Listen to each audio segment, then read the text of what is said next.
بسم اللہ الرحمن الرحیم۔ السلام علیکم ورحمۃ اللہ وبرکاتہ۔ پیارے بچوں، آج ہم پھر نالج فار کڈس اینڈ الفابیت کے پلیٹ فارم سے آپ کے سامنے ہیں اور ہم آج پڑھیں گے نہج البلاغہ کے لیسنس۔ یاد ہے نا، اس سے پہلے ہم نے 6 لیسنس پڑھے تھے۔ آج ہم لیسن نمبر 7 اور لیسن نمبر 8 پڑھیں گے، لیکن اس سے پہلے ہم کیا پڑھیں گے؟ دعائے غریق۔ اب دعائے غریق میں آپ کیا پڑھیں گے؟ بسم اللہ الرحمن الرحیم، یا اللہ ہو یا رحمان ہو یا رحیم، یا مقلب القلوب ثبت قلبی علی دینک۔ ہم اس میں دعا کیا کر رہے ہیں؟ وہ رحمان بھی ہے، وہ رحیم بھی ہے، اور ہم اس سے یہ کہہ رہے ہیں کہ دلوں کو تبدیل کرنے والے، تو ہمارے دل کو ہمارے مذہب پہ، ہمارے ریلیجن پہ قائم رکھنا۔ کیا مطلب ہے؟ کہ ہم یہ دعا کر رہے ہیں کہ ہمارا دل ہمیشہ اہل بیت کی محبت پر اور ان کے بتائے ہوئے راستے پر ضرور چلے۔ اور بچوں، آپ نے اس دعا کو یاد رکھنا ہے اور روزانہ پڑھنا ہے۔ چلیں اب ہم شروع کرتے ہیں بچوں کی نہج البلاغہ، اور ہم پڑھتے ہیں نہج البلاغہ۔ آپ کو یاد ہے نا ہم کیا پڑھتے ہیں؟ حکمت مولا کائنات کی، جو مولا نے بہت آسان الفاظ میں آپ سے کہی ہیں اور آپ کے لیے یاد کرنا بھی آسان ہے۔ تو اب لیسن نمبر 7 کیا ہے؟ اس سے پہلے ہم تھوڑا سا ریویو کر لیں، ہم نے کیا کیا پڑھا ہے؟ ہم نے پڑھا تھا نہج البلاغہ جو ہے وہ کتاب ہے کس کی؟ خطبوں کی، اور اس میں خط ہیں، اس میں دعائیں ہیں، اس میں حکمتیں ہیں، اور یہ کس سے منسوب ہے؟ ہمارے پہلے امام مولا متقیان امام علی ابن ابی طالب علیہ السلام سے۔ یہ کتاب کس نے لکھی تھی؟ شیعہ اسکالر سید علی شریف الردی نے تقریباً 1000 کے قریب آپ کے پاس CE میں آپ کو کتاب انہوں نے جمع کی تھی۔ ٹھیک ہے، لکھی نہیں ہے، جمع کیا ہے اس میں مولا کے سارے خطبات اور خط اور ساری حکمت۔ اب پہلے لیسن 7 پڑھیں کہ بھائی ہمیں رزق کون دیتا ہے؟ ٹھیک ہے نا، تو مولا نے بتا دیا کہ یاد رکھو اتنی چھوٹی سی چیونٹی ہے، لیکن اس کی روزی کا بھی ذمہ اللہ نے لیا ہے، اور اللہ اسے بھلاتا نہیں ہے۔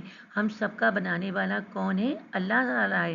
اور مولا نے بتا دیا کہ جب اللہ نے ہم کو بنایا وہی رسپانسیبل ہے، وہی ہمیں بناتا بھی ہے، وہی ہماری روزی بھی دیتا ہے، اور وہ ہمیں بھولتا بھی نہیں ہے، وہ یاد رکھتا ہے۔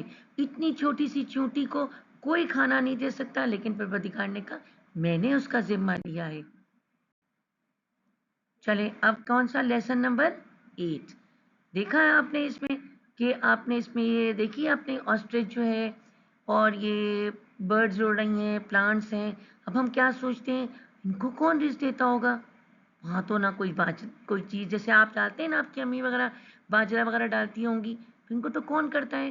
تو اب اللہ تعالیٰ نے بتا دیا، مولا نے بتایا کہ دیکھو ان سب کو بھی رزق جو ہے وہ اللہ تعالیٰ دیتا ہے، ان سب کی روزی کی ذمہ داری اللہ نے لی ہوئی ہے۔ مولا نے بہت اچھی طرح واضح کیا، اسی لیے ہم کو ضروری ہے کہ ہم شکرانے کے طور پہ سجدہ کریں اور 5 وقت نماز پڑھیں۔ کیوں؟ کیونکہ ہمیں یاد رہے گا کہ جو بھی ہمیں دیتا ہے وہ سب اللہ تعالیٰ دیتا ہے۔ ہم سوچتے ہیں ہم جاب کرتے ہیں یا ہم کو کوئی اور کھانا بنا کے دیتا ہے، نہیں، سب اللہ سبحانہ و تعالیٰ ہمیں دیتا ہے۔ سب سے بڑی پاور اسی کی، سب سے بڑی طاقت اسی کی ہے۔ وہ ہمارا کریٹر ہے، وہ ہمارا بنانے والا ہے۔ تو جب وہ ہمارا بنانے والا ہے تو وہ یاد رکھتا ہے اور وہی ہمارا رزق ہمیں دیتا ہے۔ چلیں اب آج لیسن ختم ہو گئے، تو اب ہم آخر میں کیا پڑھیں گے؟ دعائے سلامتی امام زمانہ۔ بسم اللہ الرحمن الرحیم، اللہم کل ولی کر حجت ابن الحسن صلواتک علیہ وعلی آبائہ فی ہذہ الساعۃ فی کل ساعۃ ولی و حافظ وقائد وناصر ودلیل وعینا حتی تسکنہ ارضک طوعا وتمتع فیہا طویلا اللہم صلی علی محمد و آل محمد وجل فرجہم۔ پیارے بچوں، آپ اپنے اس چینل کو فالو بھی کیجئے، سبسکرائب بھی کیجئے، اپنے فرینڈ سے شیئر بھی کیجئے۔ آپ کو جو لیسنز پڑھا رہے ہیں یاد بھی کیجئے اور اپنے دوستوں کو بھی بتائیے کہ اس کو لائک کریں، اور جب ہم آپ کو لیسن دیں آپ یاد کریں۔ اوکے، جزاک اللہ خیرن کثیرہ، وآخر دعوانا ان الحمدللہ رب العالمین۔ ساری تعریف اس خدائے بزرگ و برتر کی ہے۔